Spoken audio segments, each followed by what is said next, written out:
oldu. 6 kunda kızınızda nima o'zgarish bo'ldi? Diagnozi, ismi sharifi qayerdan keldingiz? Biz Farg'ona viloyati Furqat tumanidan keldik. İsmi buniki Solixabonu, Mansurova Solixabonu. Diagnozimiz qo'limizdagi monoparez. 10 qo'l monoparezi bo'lgan. 10 qo'lda shu tug'ruq paytida jarohatlab qo'yganda ishlamasdi, kam ishlardi. Bu sizlarni klinikalarini biz oldindan ko'rib yurgandik, ishonmagandik to'g'risi. Keyin bir ikkitalar bilan suhbatlashganimdan keyin ishonib shu yerga keldim. Birinchi esiz bo'lsa konsultatsiyadan o'tib ketganmiz noyabr oyida. Keyin mana shu yanvar oyiga to'g'ri keldi endi kelishimiz. Lekin birinchi o'zgarishi yaxshi bo'ldi. Allohga shukr. Qo'lida ikkinchi kunini o'zidayoq qo'lini bemalol ko'tarib, og'ziga olmasini olib borib yedi. Qoshiqda ushlab ovqat yedi. Shunisiga juda xursand bo'ldik. Qotib yotganda mana suyaklari qotgan, ancha harakatlari yumshadi. Qo'llari oldin bundoq turardi, hozir tushdi qo'li. Tekis bo'ldi. Oyog'ida ham ozgina defeksi bor ekan, kaltaligi, u ham to'g'rilandi lekin. Allohga shukr. To'g'ri bo'lib, hozir mana chiroyli bo'lib harakat qilyapti. Boshqa kasal bo'lmasin. Ukol dori berdimmi, yo'qmi? Yo'q, ukol doriga hojat bo'lmadi.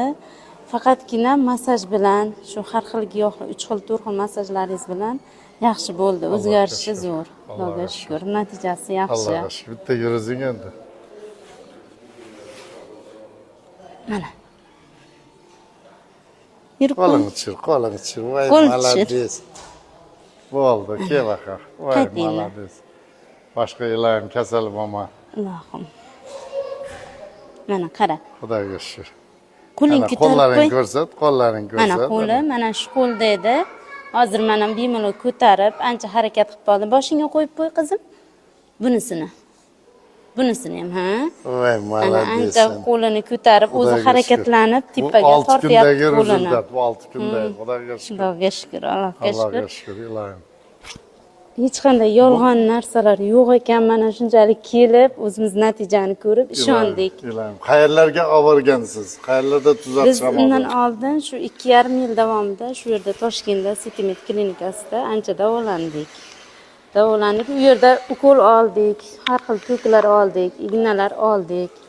Bu yerdan ham ancha foyda ko'rdik, lekin bu darajadagi tez foyda ko'rmagandik. 6 kunda. Bu 6 Allohning kunda mo'jizasi. ichida, juda katta foyda oldik, lekin katta rahmat sizlarga, ishlaringni omad. Charchamanglar.